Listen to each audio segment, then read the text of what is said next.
Well, we're going to get started. June's here, and we're probably ready to go, I guess. So everybody's muted but you, David, so we won't jump around to all the different spots. And we'll start off with, okay, so this is, I'm supposed to remember to say that this is Remarkable People on May 19th. This is for the video. May 19th, 2022, and we're talking with David Baker, one of our esteemed members. So I know you were born in Minneapolis, and I think your parents separated at a young age. Is that right?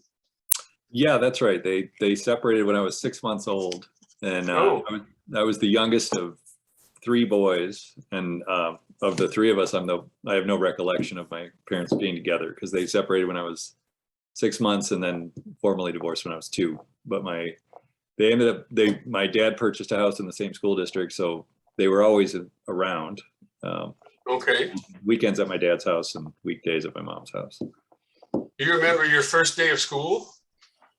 I remember preschool, which was in the same building as my K through 6 elementary school, and I don't remember the first day. I have very vague memories of that. I remember a preschool a year prior to that I just remember nap time and how it was in a church. It was in a Church of the Nazarene in South Minneapolis, and they put out all these cots at nap time and dim lights, and it was this dark room with cots, and I had no interest in sleeping, so I was just kibitz with other kids. And I remember one of the teachers, or the collective group of teachers, being mildly annoyed with my antics of not going to school. That's my only memory of nursery school. Well, that's pretty good for that young. So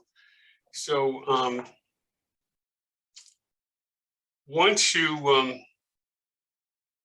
so your parents, both your parents lived in Minneapolis until you were out of high school, is that right? Yeah. Yep. And beyond. And during school, during that time, you was a big part of your life, right? Yeah, my mother,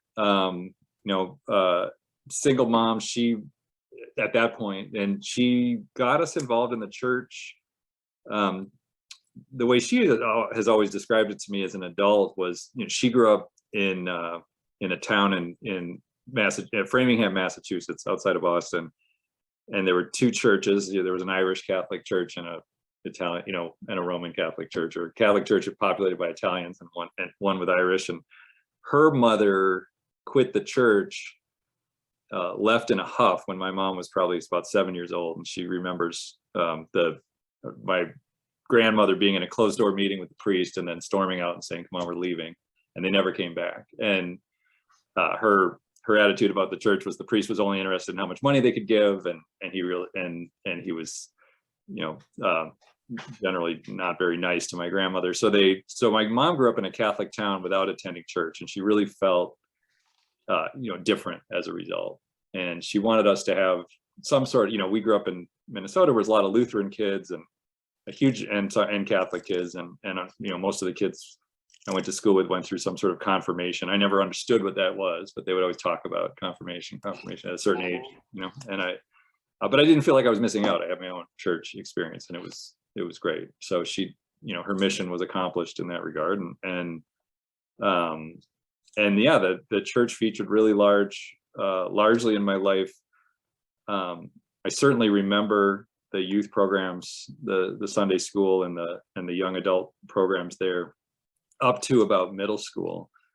And but what was a constant from toddlerhood on was the summer camp that was run by the Upper Midwest Unitarian Conference. The Prairie Star District has a camp in northern Minnesota called Camp Unistar, and that place was probably without question, the single most significant place in my life, in terms of the influence it had on me as a person to this day, and friendships that were formed and experiences that were had at that camp. So I, even to this day, one of my employees at my business is married to a girl I grew up with from that camp. You know, we've known each other our whole lives, and I've known him since college years as a result. But that was that was, you know, the most significant part of the church for me was that place. And I grew up, I remember as a teenager, late in my, you know, when I was 16, and if people would talk about spirituality, by then I wasn't attending church or listening to sermons, and I never listened to adult sermons. I was always in kid programs at that church. But when someone would talk about spirituality, I would just sort of project.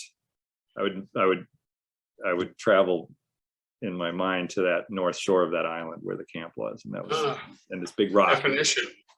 Yeah, this big rock we would climb up on to watch the sunset at the end of you know, every fabulous day we would have up there. And for years I've always been I have a strong connection to nature, I think in part because of that place. It was on an island. You had to take a car, you had to take a boat, and there were no cars. So you'd go up and spend a week and just not hear the sound of motors for a week, other than motorboats out on the lake. And you're on foot, and so everybody's just a little more relaxed. And for the longest time, I thought it was really the place that was so magic and that made it so special. And it certainly is a big part of it. And then I, like a lot of young people who grew up there, I ended up working there for a summer. And I worked there the summer that I turned 21. And I remember being out in the woods on a really rainy day early in the summer, walking with a group of friends of various ages and people that some that I'd known for a long time and some that I was just getting to know. And we still stopped there in the rain for a while to just listen to the forest. And I realized it was the people, you know, not the place, that it'd be really lonely to be there without those people. And it was the people. The place was a facilitator for sure. And people were at their best because it was just such a safe and relaxed and beautiful. What age was this, David? I was 20 when I realized that. Okay. It wasn't just the power of nature making that experience so special, but it was the people, and the natural environment was a great facilitator. Because as a friend of mine said, you know, it's an easy place to fall in love, easy place to have your first kiss as a young person. But it was real because not just because of hormones, but because everybody really was, you know, like I said, at their best in this location. It was a very wonderful environment. And it was a family camp, so it was all different ages. It's open for 13 weeks because of the short warm season up there. But it started with a work week in the spring or late summer, where people would come up and kind of set up the camp and be there for a week at a reduced fee. And then a youth week for grades 7 through 12. And then after that, it was just family weeks for the rest of the summer. So, and my mom always wanted to attend dance week. That was conveniently the week. Your mom was there at the same time you were. Yeah, we would go as a family. And but then I started attending youth week, and dance week fell right after that, which was convenient. So then I'd get to stay 2 weeks. She would come up and your brothers went too? They aged out of it sooner than I did. They weren't as passionate about it as I was. But one brother did spend part of a summer filling in on staff, and but they didn't attend as you know, as voraciously as I did, you know, every summer my entire life. So you had two brothers, Earl and what was your other brother's name? Warren. Sorry? Yeah. Warren. Earl and Warren. Okay. Apparently it really annoyed my grandfather on my dad's side that his first two sons were named Earl and Warren, because that grandfather was fairly conservative. So I see. Thinking about the court. Okay. So when you got out of high school, where did you turn to? I decided at the beginning of my senior year of high school, I wanted to not go to college right away. I wanted to work and save some money and travel. I was fairly tired of scheduled academics and wanted to explore a little bit. And I had a friend, a peer, who was kind of a role model and a very bright and successful guy, and very positive. And he had gone off and backpacked around Europe. He took a little time off from college, and so I sought some advice from him, and I bought the Rick Steves book, and there was only one Rick Steves book back then. And oh dear, that was a long time ago.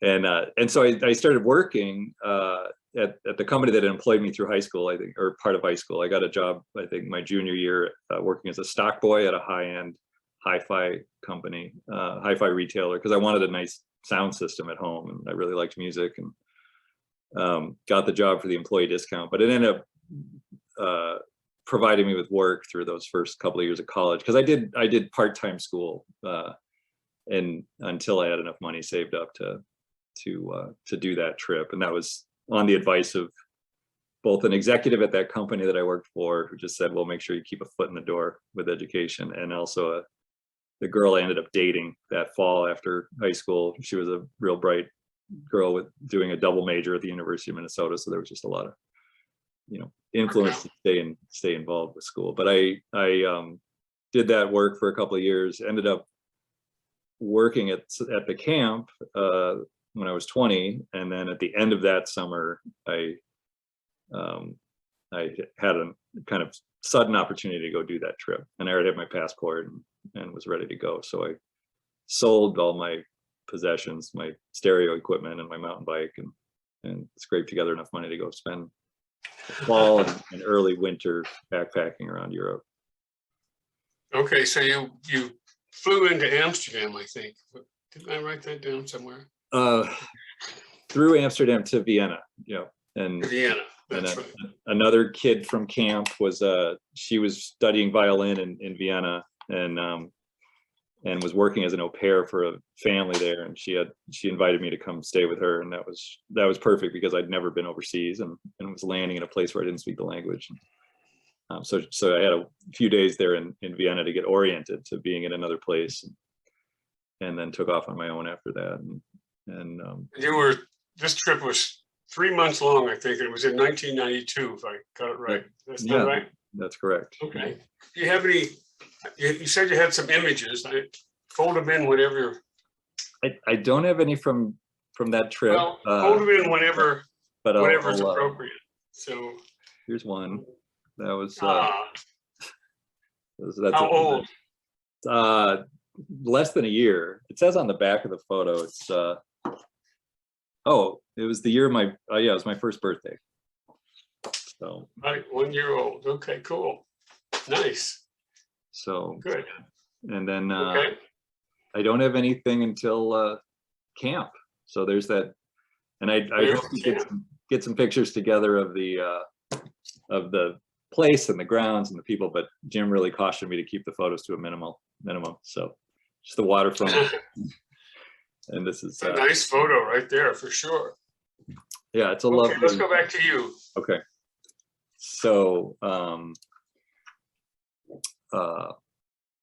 so then when you got back from the 3 months, is that when you started working for the company that did the printing apparatus? Yeah, not right away. And that European trip, without going into too much detail, but it was really transformative, as one can imagine at that age, and a lot of fun. And my mother, her parents both came over from Italy, and as children, and they met in the States, but we had really no connection to the old country. But one of my favorite uncles, my mom had two older brothers that were quite a bit older than her. They both fought in World War II in the Pacific, and one of those uncles had a name and an address, and I didn't speak a lick of Italian, but I spoke some Spanish, and finished out my trip in Italy as the weather got colder and colder in Europe, and I was determined to try and track these folks down and just make an introduction and see what their lives were like, and I ended up befriending there was a girl in the square in Milan handing out flyers for some Christmas thing, and I asked her if she spoke Spanish, and she did, and she said, "Sure, I'll meet you here after work, and I'll help you call these folks," and she and in the meantime, I was walking around the big piazza in front of the Duomo, and I ran into two young guys from the hostel that I was staying in Milan, and I said, "What are you guys up to?" And they said, "Oh, and it was these English blokes, and they said, there's a school here, a language school, and all the students are girls, and we're going to try and get jobs there." And they wanted to get jobs teaching English at this school, and I said, "Well, I'm not looking for work, but I'll hang out with you guys for the afternoon while I wait to rendezvous with this woman who's going to help me out." And I wandered off with them and went to this school, and they met the headmaster, and he said, sorry, I don't have any work, but, thanks for stopping. And, I lost track of time and I missed my rendezvous with Oh, this girl. And I was just devastated, it's such a bozo move. And how was I going to do this now? And I went back over to that school at some point after kind of beating myself up about it, and found that friendly professor. He was this really nice guy, and he was a Northern Italian who spoke English with this perfect British accent, and I'm friends with him to this day. But I told him my situation. I said, I'm just trying to track down these relatives that I don't know. And he said, oh, well, I know this couple, they're both former students of mine, they're interpreters, they'd probably be happy to help you out. So he put me in touch with this couple, and it was such a great experience. They took me to a rock and roll show, and then they scheduled a thing they called the family, who was a little skeptical that there's this American here who says he's related to you. But they scheduled like a week out, like the following Saturday, they took me in their car out to this small town outside of Milan. And the woman, the grandmother, of this older couple, that opened the door and looked up at me. And she said, "Oh yeah, he is one of us." Her husband was like 6'5", blue-eyed, and we've been, in touch ever since. And I've taken my mother over there and had dinner with them. And wow. but that was a really terrific trip, and for all sorts of reasons. But yeah, to your question, I came back and went back to work for that hi-fi retailer because I wanted to put some money in the bank and move to California. That was my big dream, and I really wanted to get out of Minnesota. And Because it was cold.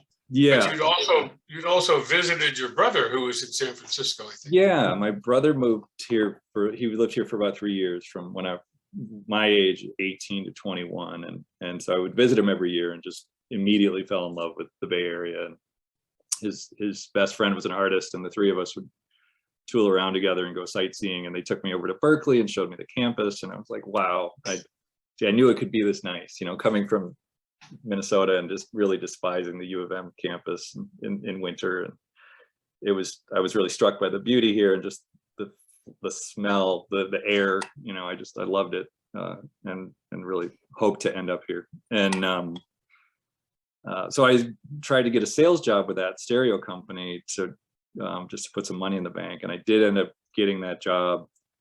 But the pay wasn't very good. I was doing well as a salesperson there, but their compensation was pretty lousy at that point. So I didn't know what I was going to do, but I was still just set on putting $10,000 in the bank and moving to California. And then a customer came in one day, and there was kind of a crisis with an installation we were doing for him on this project. And he saw me in action trying to solve it, and purposefully kind of going around management to try and get it solved quickly, and he witnessed all of that. And then he recruited me to come work at the company he worked at. And that was a job with a printing technology firm that was doing a lot of cutting edge, a lot of cutting edge work in the commercial printing realm. And this was in the early 90s, and a lot of the digital technology was just in its infancy and just taking off. And so we were manufacturing a product for the commercial print industry, and you went through really rigorous training. You had to learn a lot about every single possible type of printing, commercial printing, of which there are many dozens that are in use. And so that was the sales job that, where I was able to sock away that money. And then.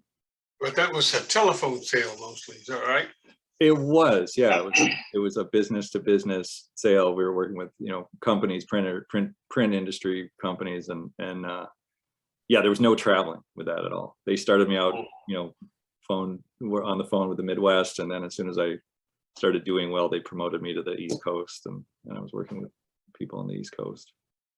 Mm-hmm. So did you get to California? Did you put your $10,000 away? I put away more than that at that job. It was a real pressure cooker, and I did it for about 2 years and then quit. And by then I'd made a lot of friends on the East Coast, and I also had a lot of family back there. And I needed a break, because that job, I came into it saying, this place isn't really my speed, but I can do this for a while. And I was definitely ready to get out after 2 years, and which is a long time at that age, But I took a big road trip on the East Coast, another 3-month sojourn, and did all of Eastern Canada and the Canadian Maritimes, and then all the way down the American East Coast, and finished up in Key West. And What kind of car? what's that? What kind of car was it? It was a 1989 Honda Civic. Uh-huh. All those miles. You remember how many miles? It was around it's either 13 or 16,000 miles. I can't remember. Wow. Wow. It was a lot. You're an explorer.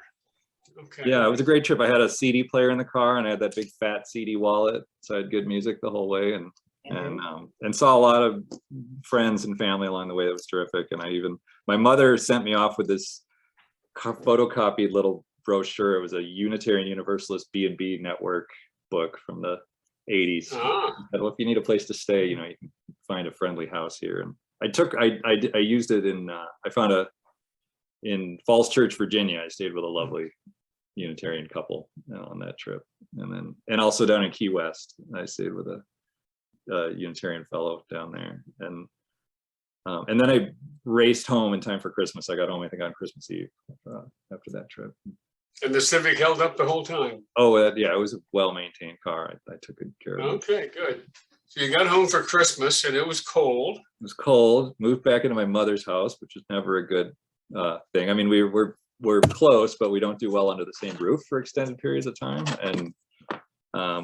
And so I felt like it was the wrong time of year to move. So my former employer was recruiting me to come work at another company that he worked at. I had to get out of the house and do something. So I said, I'll take this job, and at least until the weather's warm, and then I'll figure out my next move. And my brother had left California, and the other friend I had here had left. So all of a sudden I didn't know anyone in California. And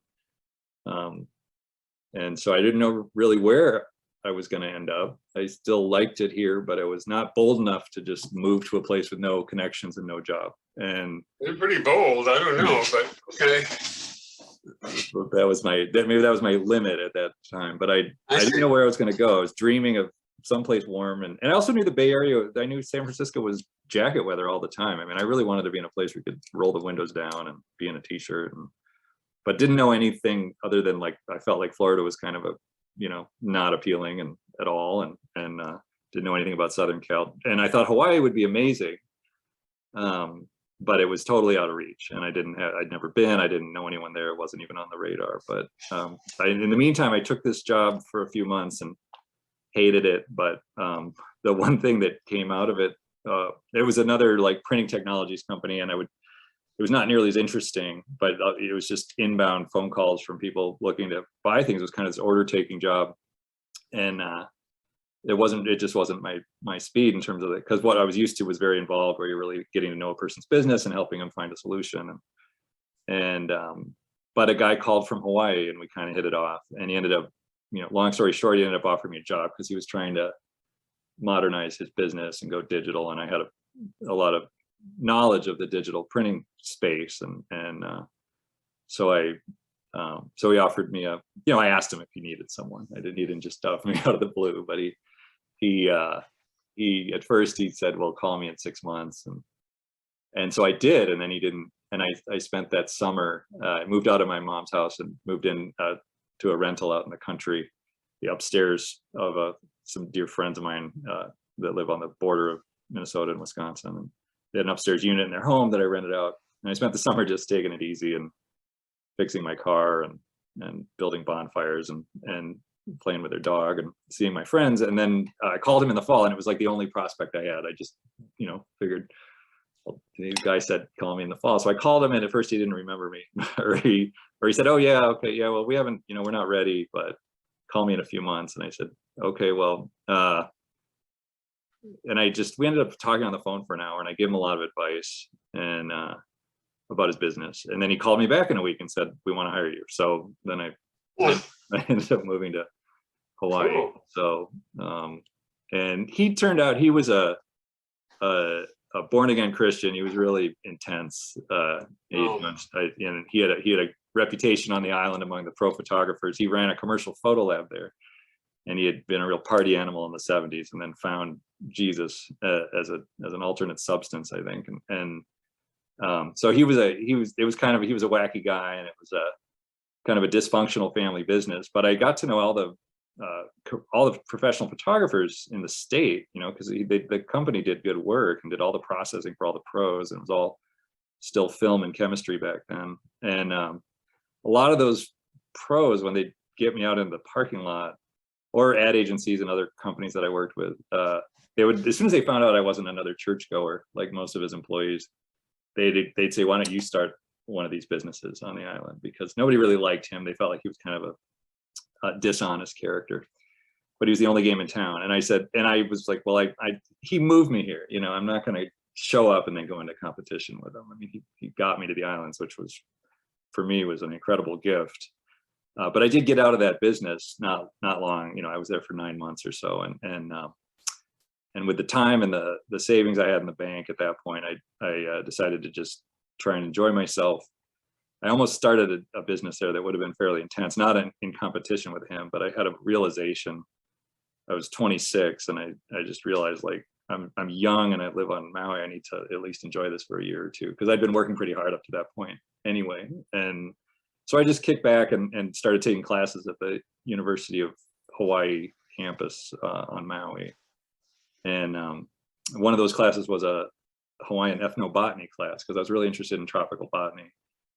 And then that led to a connection to the educational hiking tour company in the state, which is based on Maui. And I ended up getting a job with them and worked as a hiking guide for about 2.5 years there. And that was, wow, 2.5 years. That was a great way to make a living on Maui. And back to you, Jim. Okay, so 2.5 years. So you were 25, 26 when you started that. Yeah, I think I was And 20. then- So yeah, but yeah, 26. Okay. So what made you stop hiking? Well, I loved Maui. I knew from a few months into it that place was always going to be a part of my life, whether it was just coming back to visit or whether I settled down there. And the hiking was, you know, it was also where I on my own time, I was really passionate about hiking. I mean, getting connected to that company was something I was really not expecting. I had met the owner's wife when she came into the lab when I was working at that printer, and she was kind of icy. She was not the warmest, friendliest gal. And I thought, okay, well, that's probably not somebody I'm gonna end up working for or anything like that. But that professor at the school who taught the botany class, 2 days a week she led hikes for that company, and she and I were close. We had a great connection, and she and I loved her class, and I know she appreciated my enthusiasm about the subject, and she put me in touch with the owner. It was a husband and wife. She put me in touch with the husband, and I got a foot in the door with them. And it was really, so I couldn't have been more excited about doing that type of work for a living. But it did become, even though it was high quality clientele in terms of tourists, you know, these are people that want to be in nature and learn about nature. They're not going on a jet ski ride or something, you know. So it was a lot of really nice people that came on those trips. But I still grew, after a couple of years of that, I grew pretty burned out on the repetitiveness, because there are a small number of trails that were legal to hike commercially, but moreover, I started to feel like it. I mean, the way I kind of described it back then, it would be like taking tour groups through your church every week. You know, like, this is the place I went to really be, you know, to find some peace and quiet, and on my days off, I didn't go up in the mountains anymore because I was there 5 days a week for work. So I just wanted to change in that regard. And but it was certainly a wonderful experience while I was doing it. And then this boat showed up. Yeah, so I knew it was, I did have a strong feeling that I was going to need to leave Maui to sort of, you know, make my fortune and meet my bride, so to speak. Like, there were not a lot of career opportunities there outside of tourism and unless you worked in government or medicine. And I also, you know, one complaint I had, it took people say the average newcomer lasts about 18 months there because it's just a hard place to make friends and a hard place to make a living, among young transient people that end up there. And I found it took a few years to establish a good group of friends, this good circle of friends that I was comfortable with and felt, grateful for. And but around that time when things started to feel normal in that regard, I also started to feel bored because I would go home to Minnesota or San Francisco or New York and on vacations, because I lived there. So I'd go to big cities on vacation and I would have more interesting conversations in 2 weeks, I felt like, than I'd have back home in like 6 months, because it just wasn't a stimulating place for conversation. It was more about just, living the good life and going to the beach and that sort of thing. So I did want to be someplace more with more happening. And actually, I didn't tell you this, Jim, but really when 9/11 happened, that for some reason, a lot of people on Maui were like, oh, I'm so glad we're so far from that. And I felt this really strong need to get back to the mainland when that happened. And I was already kind of thinking about it, but that really drove it home for me for some reason.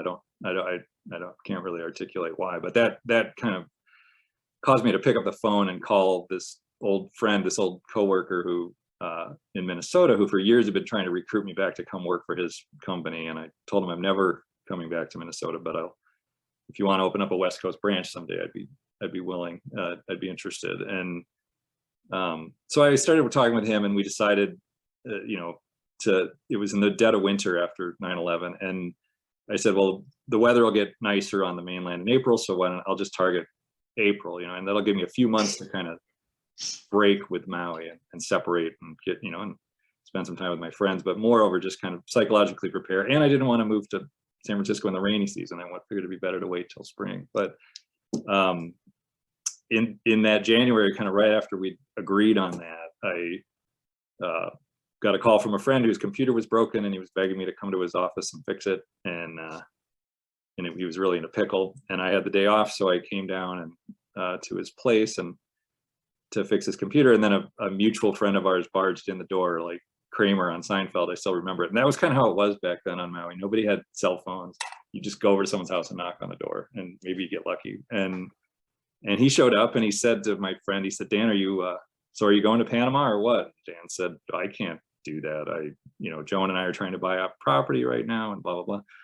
And I turned around and said, what Panama? What are you talking about? And he said he had the guy that he worked for, who was a retired record producer. He took care of the beach estates for a couple of Hollywood types and lived on one of them. And his office was at another one. And he said, Shep, a guy named Shep Gordon, he produced Alice Cooper and Luther Vandross and some of these other pop musicians. Shep's got this guy visiting him who has this incredible 88-foot sloop that he's and the skipper's looking for a crew to get it to Panama. And I said, well, I'm a sailor. I grew up sailing on the lakes in Minnesota. Give him my name. And about 10 days later, he called me. I figured it wasn't going to happen because I hadn't heard from him. But then the skipper called me up like 10 days after that and offered me the job. So I ended up helping to sail that boat to Panama. There were 6 of us on board. The owner wasn't aboard. So it was a 4 permanent crew, plus they needed 2 more crew to get across the ocean. So it was 6 of us, and I was in that delivery crew slot. And he was a tough captain to work for. He was really kind of a nasty, unhappy character. And it was too bad because the boat was amazing. The owner of the boat was this very nice guy. I found later, I learned later when I met him, but also just by reputation. And it was an odd fit but the skipper was kind of new, and the owner got wise to that eventually and let him go. But he liked me eventually because I could fix things, and we had a crisis at sea when we were like 2 weeks from land in either direction, and I ended up taking over the problem he was trying to fix, and that he was making worse. And I just said, let me handle this. And then that night he said, you can stay with us for as long as you want. And prior to that, he'd been cagey. He just said, Panama's as far as you can go. But I knew they were headed to the Eastern Mediterranean that summer, and then down to Chile and Argentina and Antarctica and South Georgia Island in the fall. And it was the owner liked to go to these amazing places and really sail. He was a sailor, not a guy who just wanted to ride around on a yacht. And so he offered me, he said, you can stay with us for as long as you want. But like I said, he was not the most nice. He and his wife were just oddly unhappy people. And but the trip was amazing. The other crew that I worked with were wonderful people, and I did end up staying with it and kind of toughing it out through several more legs. And I went to Cuba and the Cayman How Islands. long was the trip there? Sorry, David. How long was the trip from Hawaii to Panama? Well, it was 31 days at sea. Wow. And, it should have been more like 20, but he took a really bad route right out of Honolulu, and I was too far down the totem pole to say anything. But I knew a lot about Polynesian navigation and about sailing in the Pacific, and it just was an odd way to go. And we were just into weather for 3 of those 4 weeks, and the boat was just taking a beating, and it took a lot longer than anticipated. But we got there in one piece, and we did have one man overboard, which is a really big deal. And he suppressed that information from the owner of the boat, I learned later. But there was a couple, Dave and Melinda, the Australian couple, that was the kind of first mate and second mate on the boat. And she was out one morning on a calm, sunny day, scrubbing the back of the boat and like taking a shower and in her swimsuit. And she just slipped right off the back of the boat in the soapy water. And her husband, they had these things that you could, if there's a man overboard, you pull this lever and this thing falls into the water and it inflates, and it's a beacon and it's radio traceable, and you can find it because the waves are 5 feet high and they all have white caps on top. Like, it's really hard to see someone when you're even 50 yards from them. And he panicked. He didn't drop the thing into the water, which was largely just a testament to the skipper and his lack of thoroughness in terms of training his crew. But he just let out a yell and he honked the horn, and we came up on deck and realized that she had gone overboard. And so then we're circling, and we're 2 weeks from land and in medium seas, and it's a bright sunny morning, fortunately, but we were just going around and around, and no doubt getting further and further from her. And I have the worst vision of anybody on that boat, but I managed to spot her through the binoculars, and she was totally relaxed, just like, hey, I'm out here. And it was like, we were so close to losing her, but we got her back and carried on, and had some other adventures, but nothing that compared to that. And so you went through the Panama Canal. Went through the Panama Canal, which was really amazing. Although I ate one too many hamburgers that day, it was kind of a rough day. I remember that hot sun and that seasickness, but it was incredible to be in the canal. Really surreal. It was like this big lake, like being in a big lake in the upper Midwest, but then a container ship going by. It's just a very surreal experience visually. And then we had to get some work done, and that was a big yacht with a big keel. And so the owner did a little research and said, he came back to the crew one day, I'm not the owner, the skipper. And he said, well, there are 3 places we can go that have a big enough crane to get us out of the water.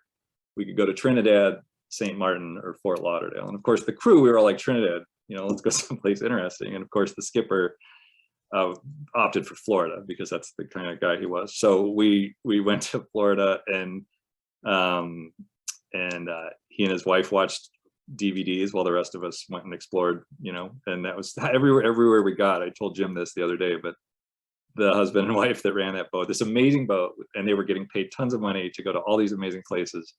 And then they would like pop Pretty Woman in the DVD player and watch a movie while the rest of us would go explore some, exotic town. And but anyway, we went to Florida, and then we sailed down to the Cayman Islands to rendezvous with the owner, who came down for a scuba diving trip. But the owner wanted to go to Cuba, and it wasn't legal, really. I mean, you could go, but you can't legally spend money there as a U.S. citizen, at least back then. But he had a boat, so he said, let's meet in the Caymans, and then we'll sail to Cuba. And so we did that, and then I got off and I backpacked around Cuba for a couple of weeks before rendezvousing with the crew again. And then we set out across the Atlantic and went to Spain, and spent a couple of weeks we stopped in Bermuda. Well, I picked up Giardia in Cuba, which was horrific at the very end. And it's kind of this recurring awful bug. And I got to a doctor in Bermuda who saved me because it was, and prescribed the right medicine. And she said, she said, if you get to Spain and this is still happening, you need to get as far north as you can in Europe and then go seek medical help. But if it's what I think it is, this pill's gonna fix it. And it did, fortunately. So we went to Spain and anchored in Mallorca for a couple of weeks. And again, I took off and went hiking on the north side of that island. And then we were headed to Croatia to again rendezvous with the owner. And at that point, I was so excited to be near Italy. I asked the skipper if we could sail through the Strait of Messina, like Homer, because I really loved the Odyssey when I was in high school. And he was kind of the stick in the mud, but for some reason he said that we could go either way. We could go around under Sicily or through the strait, and he just wanted to do what was easiest. But he humored me and took us through the Strait of Messina, which was cool. And Mount Etna was fuming in the background. It was really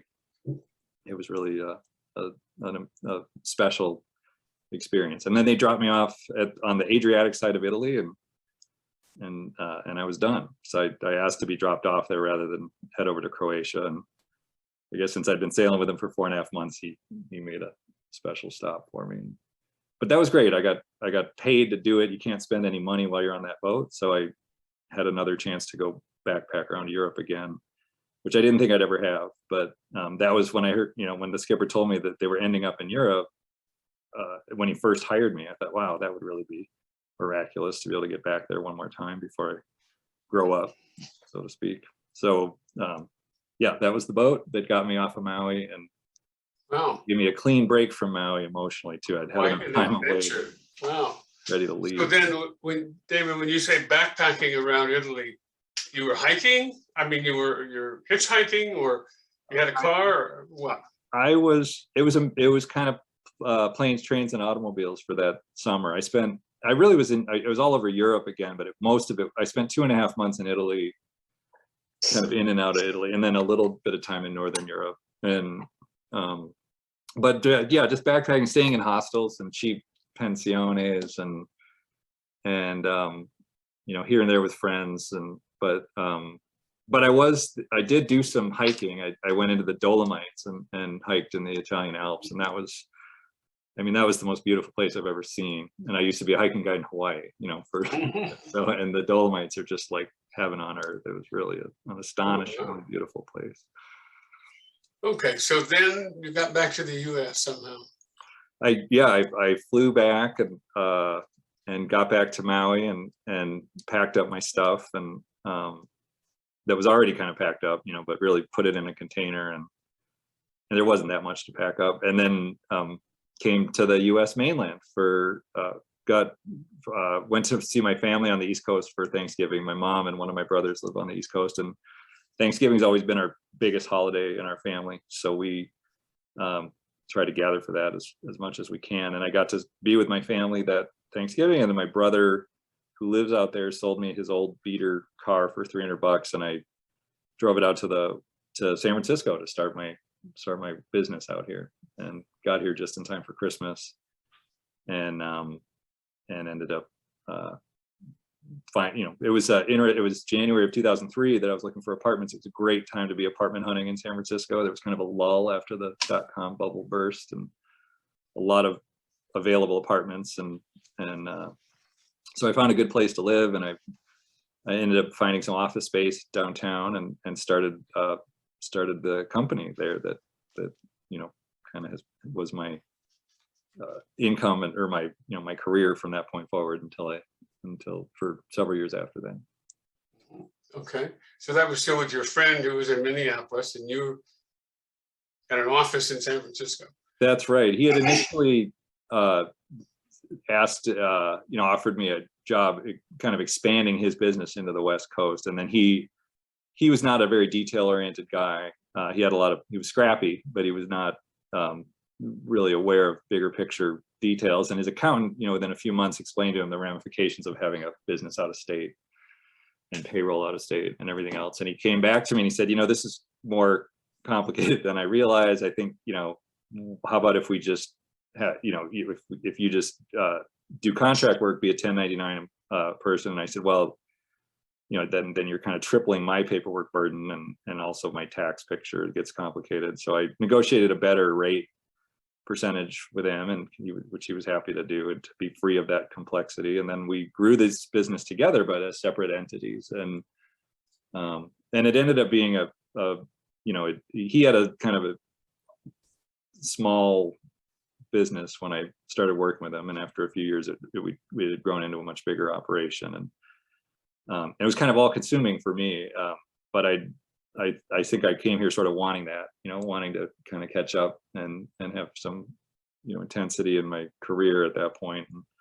And it certainly was a thriving enterprise. And then, but all I did was work, and so I wasn't doing a whole lot outside of that, other than coming up here to go hiking in Marin and things like that. But is that where you had the apartment though, on Russian Hill? Was it Russian Hill? Yeah.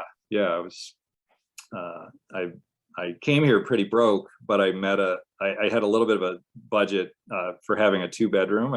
The company was going to pay for a 2nd bedroom so I could work at home initially. But I ended up meeting this other guy who was looking at 2 bedrooms, and together we joined forces and got this really special place on Russian Hill, this 100-year-old cottage, this earthquake cottage, just tucked into the middle of a block on Russian Hill, but overlooking North Beach, and really a sweet spot. And he took the big bedroom in the parking space, and I took the cheap small bedroom, and it worked out great. It forced me to get an office downtown, which was a lifesaver. I don't think my business would have succeeded had I been new in town and working from home, and shuffling in my pajamas from the coffee maker to my desk.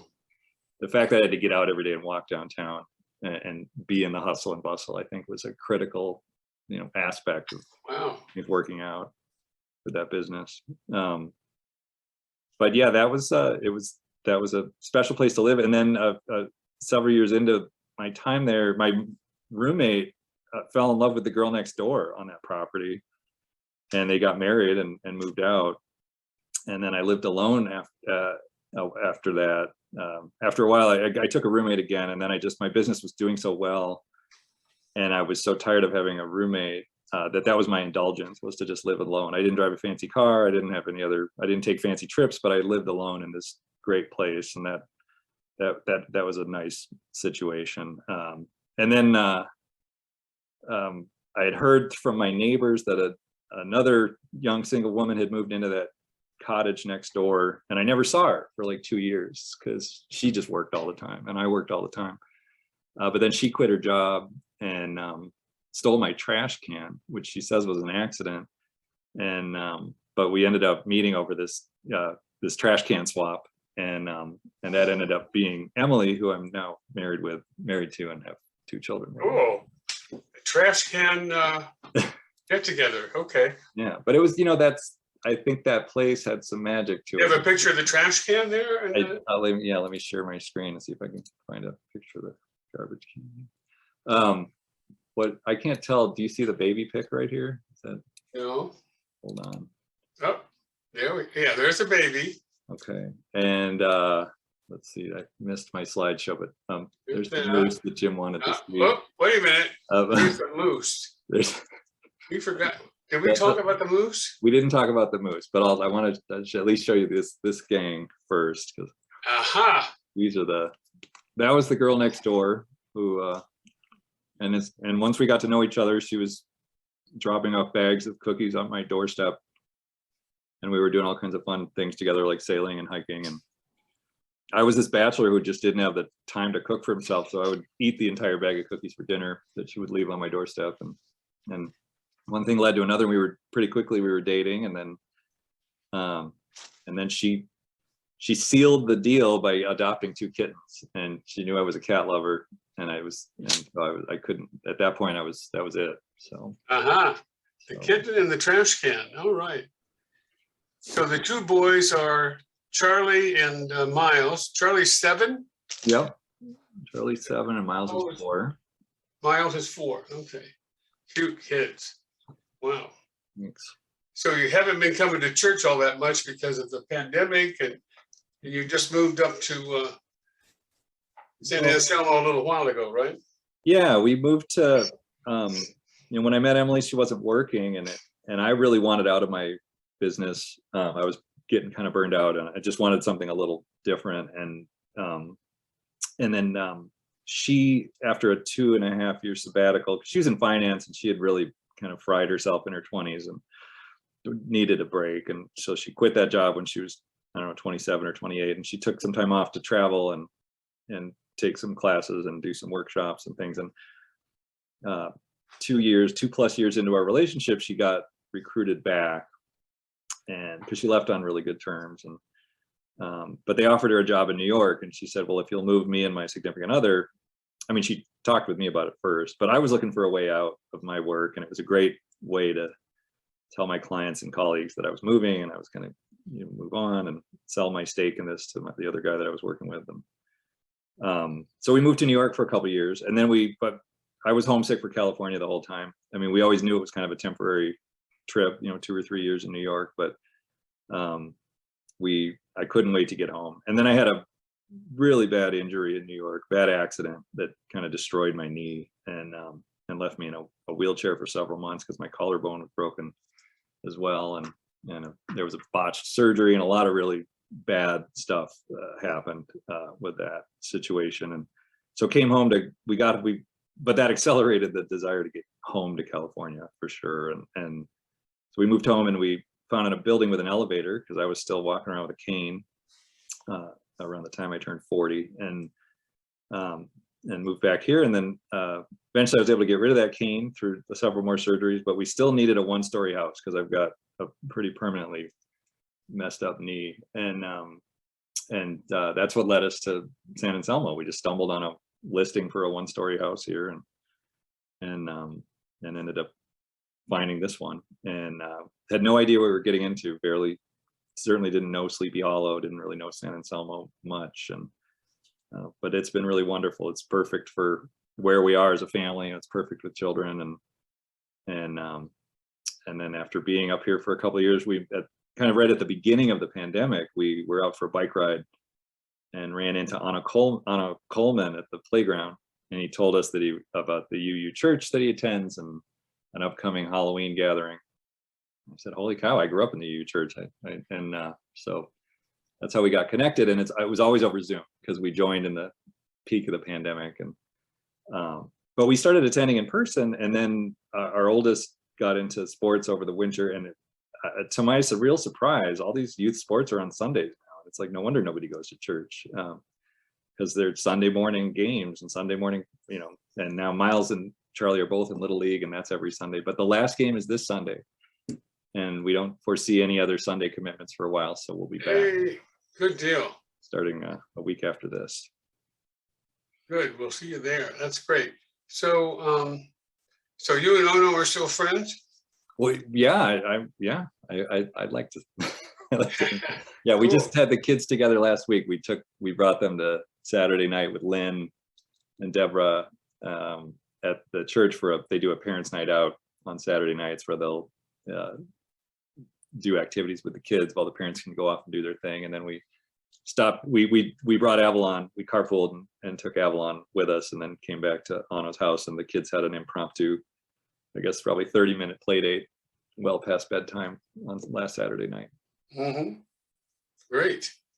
Okay, I want to see if anybody has some questions. Let's see if you have to unmute yourself. Oh, what about that moose? What was the nature, or what was the business for which he opened an office?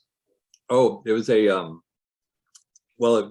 company that I worked for in Minnesota, that printing technology company that has I wasn't exaggerating about the rigid training that they would give, and you really had to be an absolute expert in the print fields and in the print industry. And so there's a diaspora of former employees of that company that have started print businesses of all kinds. And it was a visual merchandising graphics company, basically. So the large format printing that you see in retail stores, in the windows and around the interior of the store.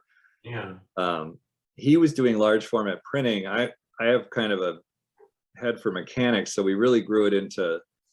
It started with printing, which I know a lot about, but it quickly morphed into the whole discipline of visual merchandising, is what it's called among retailers. So how the interiors of their stores look, and because the people that buy that print media also are often charged with buying the physical displays for their stores. You know, Right. whether it's just a acrylic pedestal in the window or something really fanciful and elaborate, but they're looking for people that can do that work for them and make their lives easier. And we were good at solving problems and kind of listening to what the customer needed and delivering. And so it really grew because we were open to trying anything. You know, if a customer needed to make some crazy thing that looked like their products were floating in space in their window, we'd say, yeah, we'll take a shot at that. You know, it was a lot of napkin sketch stuff from very creative people on the client side. And then I was pretty good at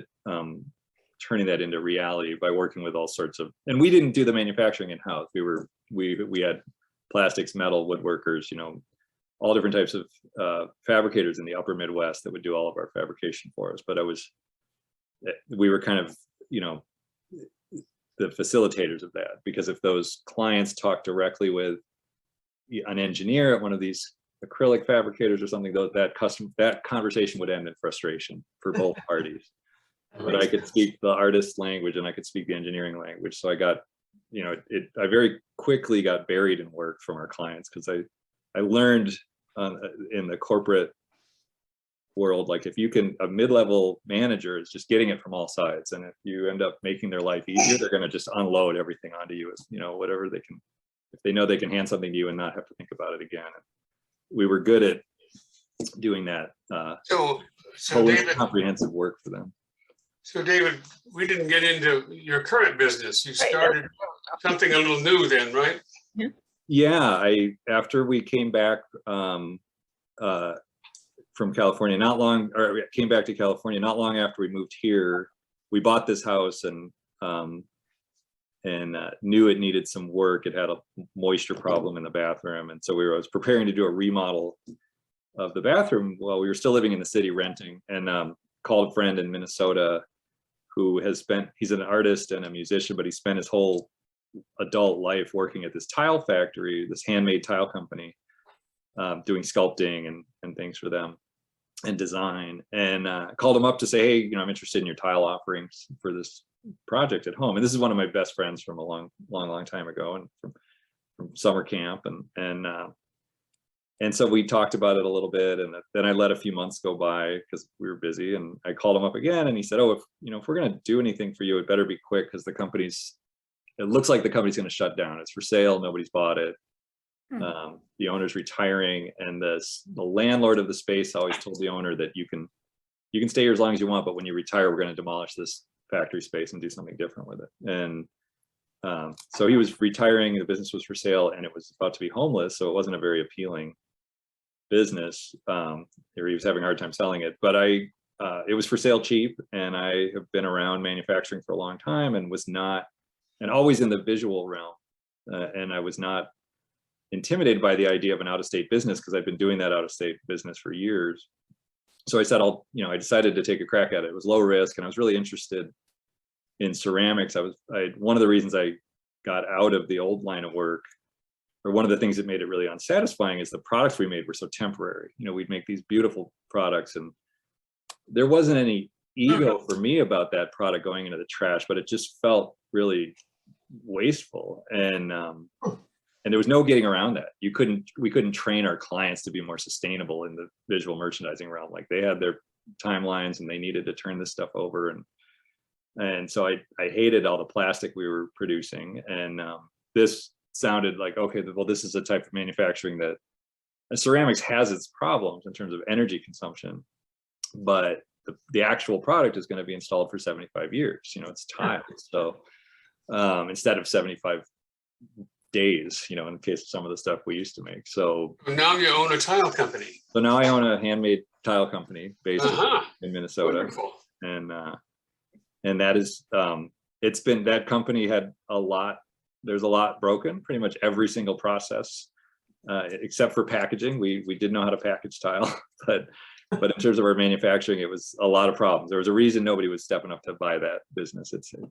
But we've really made huge strides in terms of making our manufacturing more sustainable. And I don't mean from a green standpoint, although we've made strides there as well, but I just mean in terms of making a reliable product, you know, consistently, and where customers are happy, and timelines are efficient, and promise dates are kept, and the product's beautiful, you know. And the company, the one thing it had is a reputation, and people were known for our sort of craftsman style, arts and crafts, mission style work, and we definitely deliver on that. It's a beautiful product. So let's have a couple more questions. You want to switch back to, or do you want to? No, we'll skip the moose, I think. David, I'm curious, with your love of travel, have you taken the kids traveling much? We Charlie went to Mexico as a baby, and that was just a tropical getaway for Emily and I at one point. But no, when Emily was pregnant with Charlie, a lot of friends, she and I used to go to, as you can imagine, we used to travel a lot together, and we'd go to Italy every year or someplace in Europe, but we'd always end up in Italy. And when she was pregnant, everyone was saying, "Oh, buy a ticket to Europe, now, before the baby's born." So it forces you to go with this newborn, and otherwise you'll never do it. Once you have the baby, you'll never buy that ticket. And they were right. We didn't buy the ticket in advance, and then we didn't do it after that. And now, and of course, Miles came along 3.5 years later at the end of 2017, and then the pandemic struck as the boys were getting older. But basically, we've had several moments in the last year, or especially the last 6 months, just where we are acutely aware of how we haven't traveled together in so long. But we do feel like we should wait a year or two until Miles can make memories as part of that trip, because he's only 4 now, and I think Charlie would absolutely get a lot out of it even now as a almost 8-year-old. But I know what I was capable of remembering from when I was 4, and I for the work involved in doing that travel, and for him, just the intensity for all of us. But I just been feeling like we should wait another year or two, and then hopefully we can travel a lot, and hopefully maybe COVID will be gone by then too. Hopefully. One more question. What's the name of your company? It's called North Prairie Tile Works. June had a question too. I was wondering if the trip from Hawaii to South America had anything to do, were you trying to prove anything? Oh. I mean, Kontiki wise. Oh. It kind of felt like we were trying to prove that you could sail into the wind to get from Hawaii to South America. Yeah. No, I just it was just a dream to be able to cross an ocean on a sailboat. And it didn't disappoint, in spite of the salty skipper. The experience of arriving in other countries by sea. You guys got to stay out of here. The experience of arriving in other countries by over the water is really, it's really hard to, it's special. It's hard to describe. It was very unique, and I just jumped at the opportunity to do that. I figured it was just going to be the 30-day trip or the 20-day trip, and had no expectations beyond that. But I knew it was going to be safe. That was a big one for me, versus getting on like a 22-foot dinghy and trying to cross it. It was a bigger sailboat. So. Okay, well, we need to wrap it up for tonight. David, thank you so much. Yes. And we'll look forward to seeing all 4 of you up at the church. Yeah. And not this weekend, but the one after. Yeah, I hope I did this right. I haven't attended one of these before, and as Jim learned on the other day when we sat down for coffee, I have a hard time keeping it short. So appreciate everyone's. It was a great call. Thanks so much. Really great. Really wonderful. Thanks. All right. Thank you. Thank you. Night, everybody. Thank you, David. Bye. Bye, everybody. Thanks, Bye. Jim.